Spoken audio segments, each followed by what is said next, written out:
며칠 뒤면은 대한민국에서 가장 큰 비극으로 기억되는 6.25 전쟁일입니다. 그 당시 남한은 전쟁 준비가 안 되어 있었기 때문에 이 공산당의 북침에 대해 이 남침에 대하여서 3인 1조가 되어 수류탄을 품에 안고 탱크 밑으로 들어가 적을 막아야 할 정도로 참으로 처절한 싸움이었다고 합니다. 게다가 수많은 크리스찬들이 교회 안에 갇힌 채 불태워져 죽임을 당했고, 또 서울대 병원에서는 제네바 협정까지도 무시한 이 북한군이 천여 명의 국군, 이 부상병과 민간인을 처참히 학살했습니다. 지금도 그래서 서울대병원 후문 주차장에 가보면은 이들을 추모하는 이 현충탑이 생뚱맞게 세워져 있는 모습을 봅니다. 서울대병원과 현충탑이 무슨 상관이 있을까?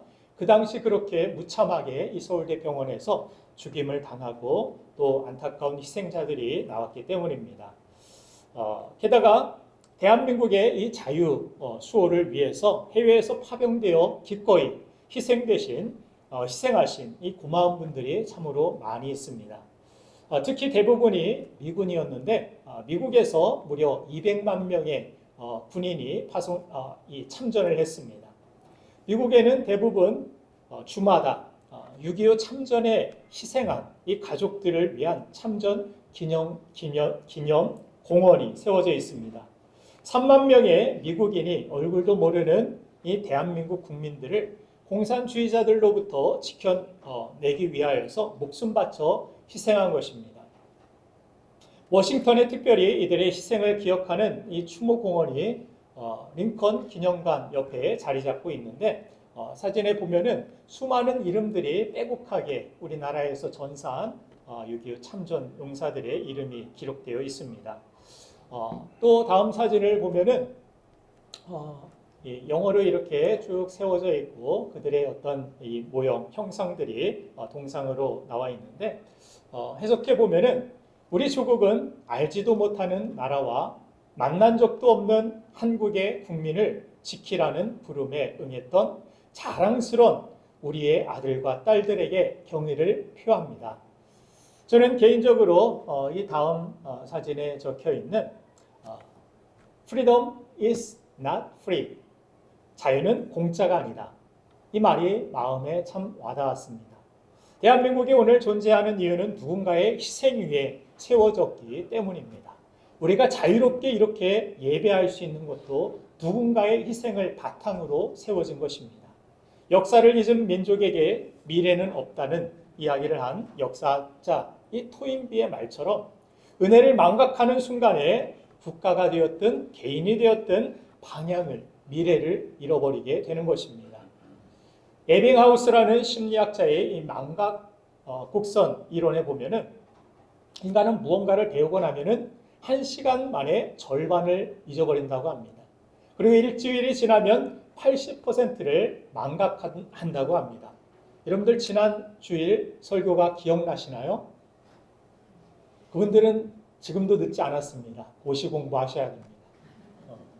일주일이면 80%를 잊어버린다고 합니다. 이것이 우리의 인간의 한계인 것입니다. 우리는 매주일 하나님의 말씀을 듣고 은혜를 받지만 교회 문을 나서는 순간 벌써 망각이 시작되는 것입니다. 그래도 여러분들 염려하지 마십시오. 콩나물이 시루에 담겨져 물을 주었을 때 이 많은 물들 다 어디 갔을까 생각하지만 다 흡수하고 먹고 그래도 보이지 않게 자라고 있는 것입니다. 주께서 오늘도 이 말씀을 통해서 우리의 영혼을 자라게 하시고 강건케 하여 주시는 줄로 믿습니다. 그래서 성경에서도 보면 유독 기억하라는 말씀이 많이 있습니다. 또 감사라는 말씀이 많이 기록되어 있습니다. 하나님은 각종 헌금과 절기를 지킴으로 구약시대 은혜를 우리에게 기억하게 하신 바 되는 말씀들이 많이 기록되어 있습니다. 또 신약 성경을 보면 예수님께서 누가복음 22장 19절에서 성찬식을 베푸시면서 이 성찬식을 통해서 나를 기념하라 이렇게 말씀하여 주셨습니다. 우리가 성찬식을 하고 우리가 예배를 드리고 우리가 헌물을 드리고 또 우리가 기도를 드리며 말씀을 읽고 묵상하는 것은 어떻게 보면 우리가 망각하는 존재이기 때문에 하나님의 은혜를 쉬이 잊어버리는 존재가 우리 자신이기 때문에 우리는 항상 말씀을 먹고 묵상해야 되고 늘 하나님을 떠올리고 어떤 상황 속에서도 하나님을 은혜를 잊지 않으려고 그 은혜 붙들고 살아야 될 줄로 믿습니다. 그래서 그 은혜를 우리가 기억하게 될 때 온전한 회복이 이스라엘 백성들에 있었던 것처럼 우리가 잊어버렸던 하나님의 은혜를 다시금 기억하고 또 회복하게 될 때 또 그 은혜를 이어가게 될 때 우리의 삶뿐만이 아니라 다음 세대들까지도 주변 사람들까지도 그 은혜가 흘러 넘치게 될 줄로 믿습니다. 성경이 감사를 우리에게 강조하는 이유도 그와 같이 은혜를 잊어버리면 우리에게 미래가 없고 우리는 망하는 존재가 되기 때문인 것입니다. 우리 인생에 있어서 가장 깊은 절망의 형태는 다름 아닌 모두가 나를 잊었을 때라고 생각합니다. 아무리 아프고 힘들어도 나와 함께 울고 웃는 사람이 있다면, 아무리 여행지가 힘들고 어려워도 누군가 나와 함께 그 고통을 그 무거운 짐을 같이 할 수 있는 사람이 있다면 그 여행은 아주 즐거운 여행길이 될 것입니다.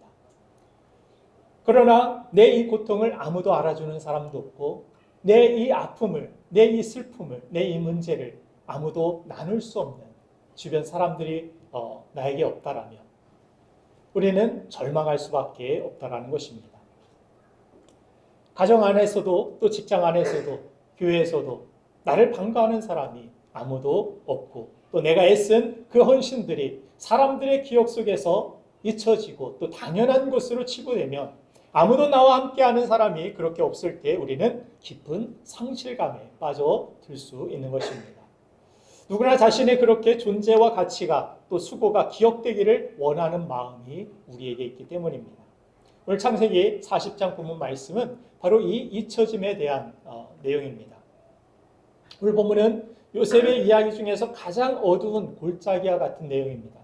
형들의 배신으로 노예로 팔려온 것도 억울한데 성실하게 살았더니 이번에는 누명이 씌워져서 감옥에 던져졌습니다.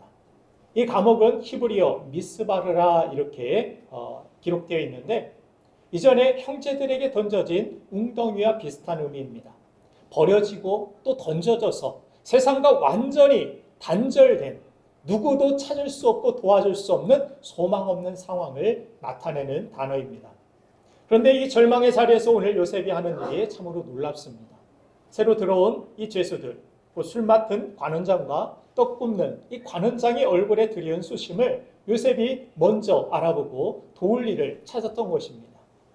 오늘 본 말씀 창세기 40장 7절 말씀을 같이 한번 보도록 하겠습니다. 시작. 요셉이 그 주인의 집에 자기와 함께 갇힌 바로의 신하들에게 묻되 어찌하여 오늘 당신들의 얼굴에 근심의 빛이 있나이까. 자기 코가 석자인 사람이 남의 슬픔을 먼저 물어보는 그런 상황. 여러분들 이런 일들을 해보신 적 있습니까? 앞으로 해보시길 바랍니다. 내 문제에 급급해 있을 때 그 문제는 결코 쉽게 풀리지 않습니다. 성경을 보면은 어떤 문제들과 어려움들이 닥쳤을 때 하나님께서 오히려 그 상황 속에 무리한 헌신을 요구하십니다.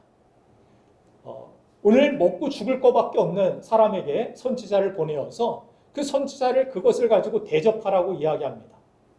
그러할 때 그 집안의 떡반죽 그릇에 마르지 않는 놀라운 하나님의 풍성함과 풍족함이 그 기름병에 차고 넘치게 되는 것을 성경은 기록합니다. 우리는 문제 그 하나만 보고 벌벌 떨고 있지만 하나님은 하나님의 사람들에게 강하고 담대하라, 두려워하지 말아라. 내가 너와 함께 하겠다. 내가 함께 하는데 걱정하지 말고 네 앞에 네 주변에 어려움 당하는 그들에게 먼저 손 내밀어 보아라. 먹을 것이 없어서 굶주려 있는 그들에게 너희가 먹을 것을 대접해 보아라. 나 먹을 것 없어서 나는 어떻게 할까 근심하고 걱정되는 그 문제까지도 하나님께서 오히려 그 헌신을 통하여서 풀어가시는 모습을 봅니다. 오늘 성경도 마찬가지입니다. 요셉은 자기의 근심, 자기의 문제, 자기의 버려짐, 자기가 잊혀짐 여기에 몰두하지 아니하고 그럼에도 불구하고 이 감옥 속에서도 누구와 함께 하느냐? 나는 하나님과 함께하고 있습니다. 여러분들 문제만 있는 것이 아닙니다. 문제 가운데 하나님이 저와 여러분들과 함께 계심을 믿으시길 바랍니다. 하나님이 함께 하시는구나. 우리가 이 사실을 잊어버리기 때문에 또 두려워하고 또 절망하고 또 원망하고 그렇게 해서 더 깊은 수렁 속에 우리는 빠져들게 되는 것입니다. 그 수렁에서 빠질 수 있는 단서가 바로 오늘 요셉의 이야기와 같이 내 코가 석자이지만 그러나 어려운 자들에게 연약한 자들에게 무슨 근심이 있습니까? 그들을 위하여서 중보하며 기도할 수 있고 오히려 연약한 자들에게 안부를 묻고 그들을 도울 수 있는 길이 무엇이 있을까? 이것을 생각하는 사람들에게 하나님의 놀라운 은혜가 열리게 됨을 오늘 성경은 우리에게 말씀해 주고 있는 것입니다. 자, 그렇게 요셉은 상처 속에서도 자기 연민에 빠져 있지 않고 타인의 고통을 헤아리는 긍휼의 사람임을 우리에게 보여줍니다. 그뿐만이 아니라 그들이 꿈을 꾸고 혼란스러워할 때 요셉이 이렇게 이야기합니다. 창세기 40장 8절 말씀 같이 한번 읽겠습니다. 시작.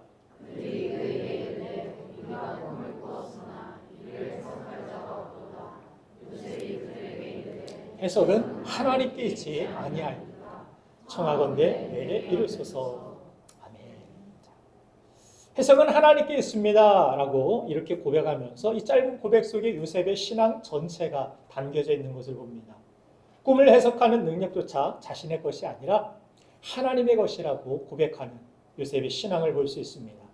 감옥 안에서도 그리고 이후에 바로 앞에 나아가서도 그 순간 중요한 순간에서도 자신을 피하라기보다 요셉은 일관되게 하나님을 자랑하고 하나님을 높이는 일에 힘썼던 믿음의 사람임을 성경은 보여줍니다. 이런 요셉의 모습을 보면은 지성이면 감천이라는 말이 있듯이 하나님이 요셉에게 정말 복 주실 만하지 않을까 이런 생각을 들게 됩니다. 게다가 요셉이 술 맡은 관원장에게 이런 간절한 부탁까지 남깁니다. 창세기 40장 14절 말씀입니다. 같이 읽겠습니다. 시작.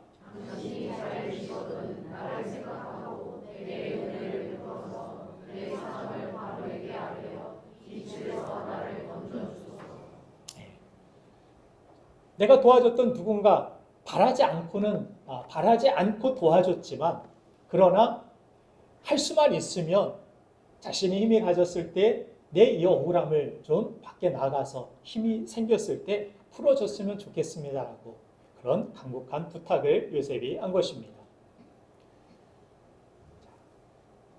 이처럼 요셉은 계속해서 하나님을 드러내고 마지막으로 또 이 술 맡은 관원장에게 부탁하는 것을 읽어볼 때 흐름상 이제는 잘 되지 않을까 이런 생각을 우리는 갖게 됩니다.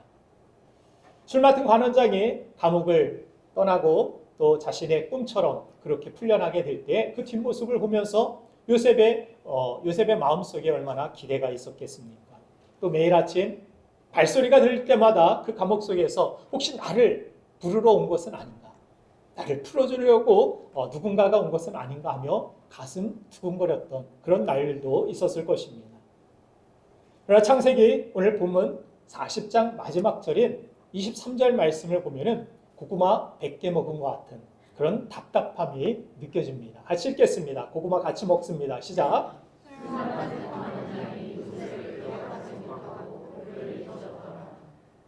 아멘이 안 나오죠.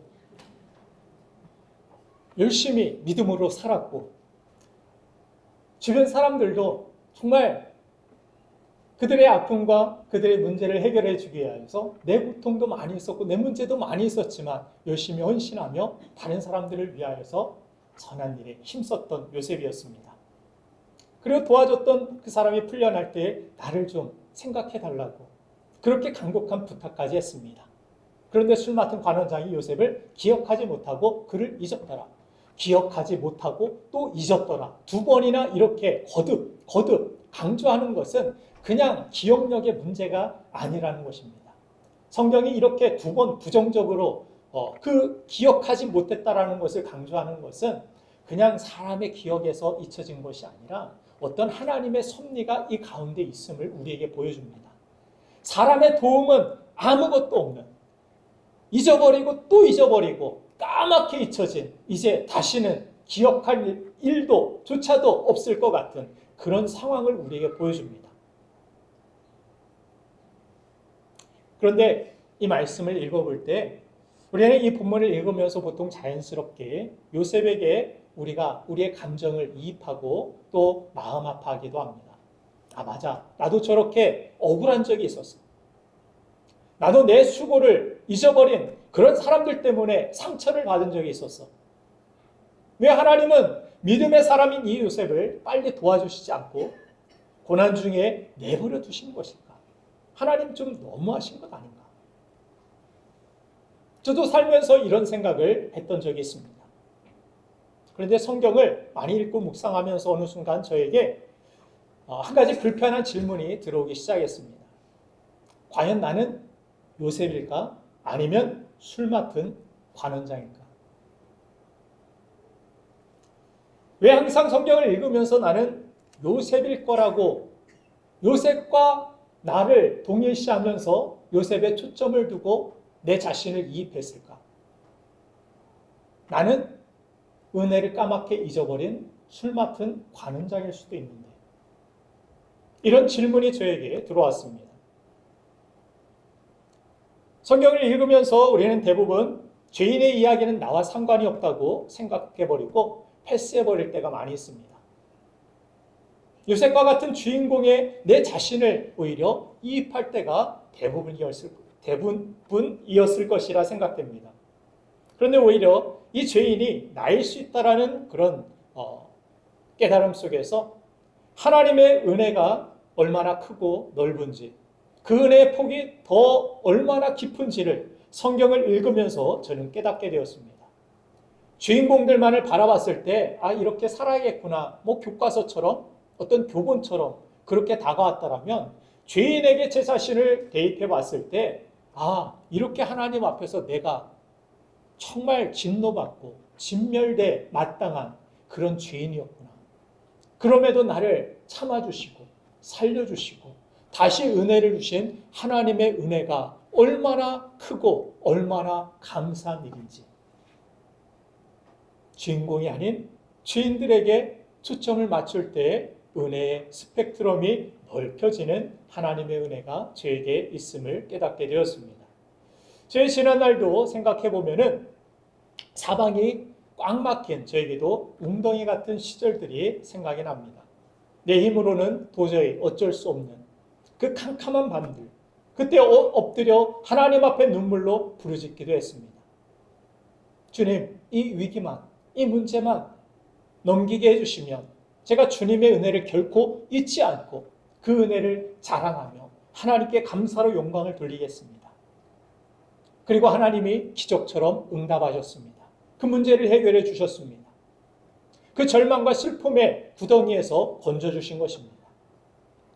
그런데 문제가 해결되고 살만해지자 그 은혜는 점차 희미해지고 화장실 들어갈 때의 생각과 나올 때 생각이 다른 것과 같이 그 문제가 해결되기 시작하자 어느덧 하나님의 은혜가 점점 희미해지는 제 자신의 마음, 생각을 느끼게 되었습니다. 그래서 하나님의 은혜를 살만해지니까 자랑하기보다 내 자신을 자랑하고 내 자신을 위해서 살고 있는 제 자신을 발견해 보게 된 것입니다. 여러분들은 어떻습니까? 죄와 사망이라는 웅덩이에서 혹은 개인적으로 부르짖게 된 그런 기가 막힌 정말 말할 수 없는 답답한 웅덩이 같은 그 문제들 속에서 우리를 나오게 하실 때 그 은혜를 우리가 생각하고 또 기억하면서 증인으로 여러분들은 살아가고 계십니까? 아니면 일상의 분주함 속에서 조금씩 그 뜨거웠던 이 눈물의 기도와 십자가의 은혜를 까마득히 잊어버리며 살아가고 있지는 않습니까? 고통의 자리에서는 주님의 옷자락이라도 붙잡고 살려달라고 도와달라고 그렇게 간절하고 하나님 앞에 나아갔지만 살만해지면 잊어버리고 또다시 절망에 처하고 이런 상황들을 이사야 선지자가 이렇게 탄식하며 이사야 17장 9절 10절에서 이야기했습니다. 같이 한번 읽겠습니다. 시작.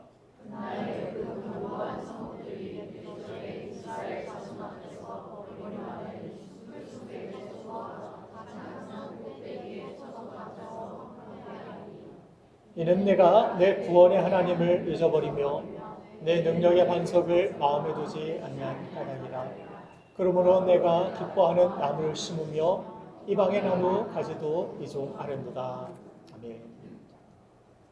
하나님의 은혜를 잊어버리면 그 은혜를 다른 사람들에게 옮겨가기도 하고 또 그 은혜를 잊어버리면 우리의 삶의 터전들이 무너지기도 한다는 것입니다.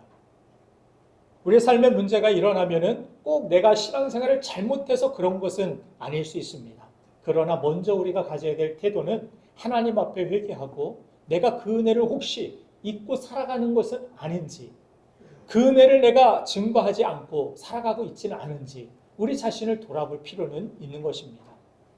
우리는 그렇게 하나님의 은혜가 멀어지면 점차 우리의 인생 가운데서도 복잡함으로 또 그렇게 구덩이로 빠져가는 우리 자신을 발견하기도 합니다.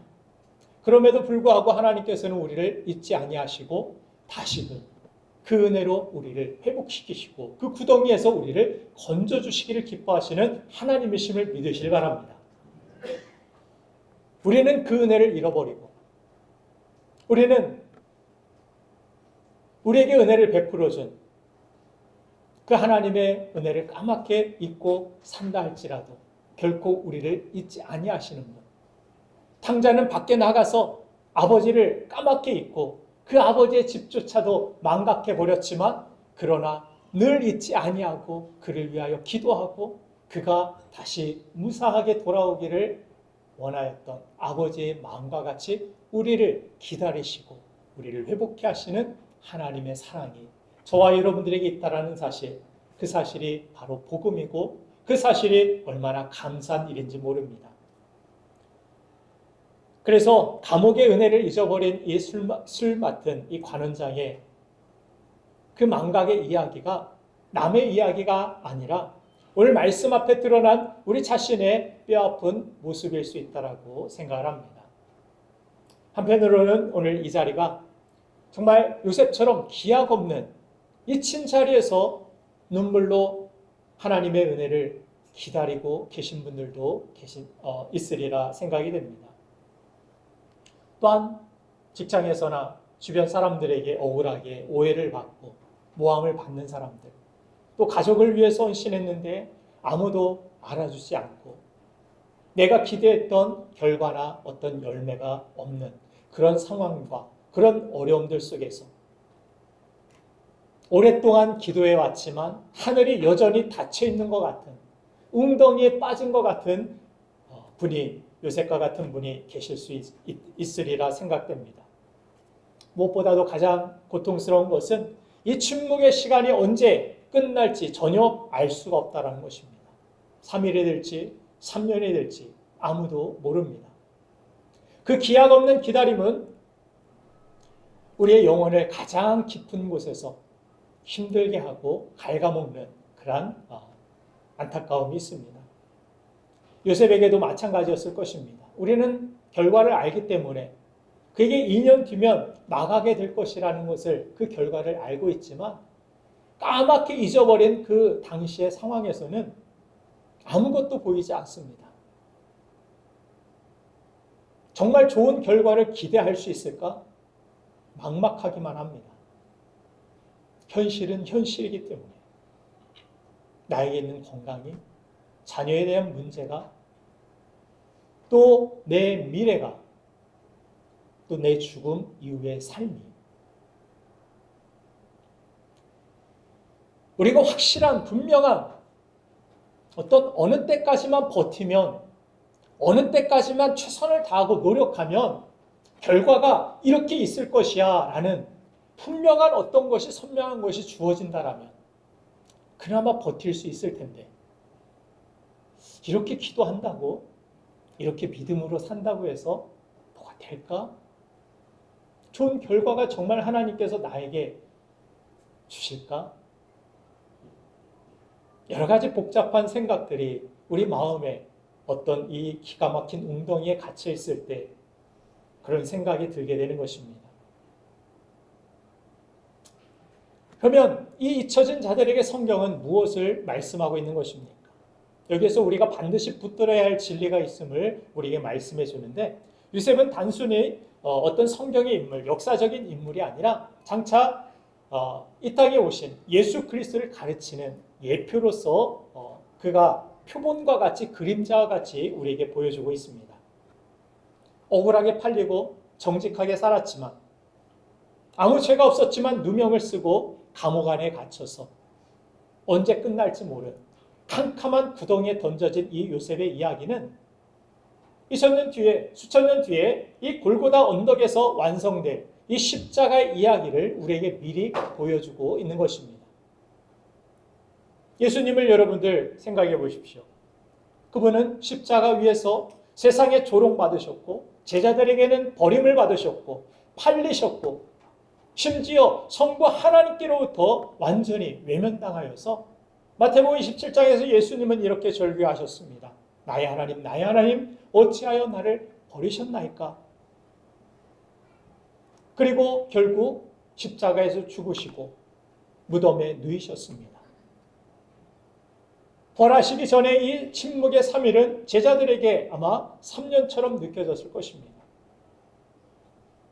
모든 것이 다 끝났다라는 절망 가운데 빠져 있었을 것입니다. 그런데 하나님께서 이런 예수님의 말씀을 붙들고 하나님의 뜻을 붙들고 나아간 예수님의 삶에 어떻게 응답하셨습니까? 생명의 부활로 응답하신 것입니다. 하나님의 침묵이 결코 하나님의 망각이 아니었음을 부활이 온 세상에 선언한 것입니다. 잊혀진 것처럼 보였던 이 캄캄한 날들이 사실은 하나님의 가장 크고 완벽한 일하심의 한가운데 있었음을 성경은 우리에게 보여주는 것입니다. 지금 요셉처럼 기약 없이 잊혀진 자리에 서 계신 분들이 계신다라면 예수님께서 이렇게 우리에게 말씀으로 위로해주고 있다라고 생각합니다. 내가 그렇게 구덩이에 빠진 것 같이 고립된 자리를 내가 알고 있다. 나도 그 버림받은 길을 걸어갔다. 그리고 그 침묵의 끝에 내 아버지께서 응답하셨다. 요셉의 감옥의 이 시간이 낭비의 시간이 결코 아니었듯이 예수님의 무덤의 그 무덤이 패배가 아니었듯이 지금 여러분들의 막막한 그 시간도 그 실패도 그 어려움도 낙심된 일들도 하나님의 선하신 손안에 있음을 믿으시길 바랍니다. 이사야서 49장 16절에서 하나님께서 이렇게 말씀하신 바 있습니다. 내가 너를 내 손바닥에 새겼고 너의 성벽이 항상 내 앞에 있나니. 우리가 자주 사용하는 것이 손입니다. 무엇을 할 때든지 우리는 손을 바라보고 일하고 또 무엇을 행동하게 됩니다. 하나님께서 우리를 그토록 기억하시고 우리의 삶에 어떤 일들을 이루시기 전에 우리를 기억하시고 우리를 아시며 우리를 인도하여 주신다는 사실을 하나님은 약속해 주신 것입니다. 예수님은 그 십자가로 우리의 이름을 당신의 손바닥에 영원히 새기셨고 우리를 결코 잊지 않으신다라고 말씀하시고 우리와 영원토록 함께 하신다라고 약속하여 주셨습니다. 그리고 부활하심으로 그 영원한 사랑을 온 세상에 온 우주에 증명하신 것입니다. 비록 우리는 그분을 수없이 잊어버릴지라도 그분은 결코 우리를 잊지 아니하시고 우리를 다시금 돌아오게 하시는 신실하신 하나님이심을 믿으시길 바랍니다. 사랑하는 여러분들, 혹시 오늘 내가 드린 헌신이 다 잊혀진 것 같고 가족과 세상이 내 수고를 몰라주는 것 같고 내가 계획했던 시간표가 다 틀어져 버리고 하나님마저 나의 기도에 응답하시지 않는 것 같고 이 망각의 감옥 속에 던져주신 것 같아서 답답함으로 두려움 가운데 계신 분 계십니까? 그리고 사람에게 잊혀질까 봐 두려운 분들이 계십니까? 그러나 여러분들, 세상이 여러분들을 잊어도 괜찮습니다. 우리의 유일한 소망이신 예수 그리스도, 십자가에서 온몸을 찢기시고 상하시고 피 흘리셔서 우리의 구원을 완성하신 주님께서 지금 이 순간에도 여러분의 이름과 여러분의 눈물을 그분의 손바닥에 새기시고 생생하게 기억하시고 하나님의 놀라운 섭리로 우리의 인생을 아름답게 완성시키고 계신 줄로 믿습니다. 지금도 보이지 않는 그 손으로 우리의 구원과 성화를 위해서 한치 오차도 없이 일하고 계신 그 하나님의 선하신 섭리를 여러분들 바라보시고 어떤 어려움 속에서도 뜻대로 풀리지 않는 상황 속에서도 지하 감옥 같은 상황 속에서도 여전히 나를 기억하시는 하나님의 은혜를 찬송하는 우리가 되기를 간절히 바랍니다. 그리고 이제는 구덩이 속의 요셉과 같이 십자가 위에 예수 그리스도처럼 우리가 다른 이들의 아픔을 돌아보길 원합니다. 그들을 위하여 중보하길 원합니다. 내 문제에만 갇히지 말고 내가 할 수 있는 작은 도시락을 가지고 헌신하며 나아가시길 바랍니다. 그때 비로소 나의 인생을 참되게 하신 하나님의 능력, 나의 연약함을 통하여서 하나님의 강함을 드러내게 하시는 놀라운 하나님의 살아계심을 우리도 경험하고 주변 사람들에게 전할 수 있는 믿음의 삶, 아름다운 저와 여러분들의 인생 되기를 주님의 이름으로 축원드립니다. 이 시간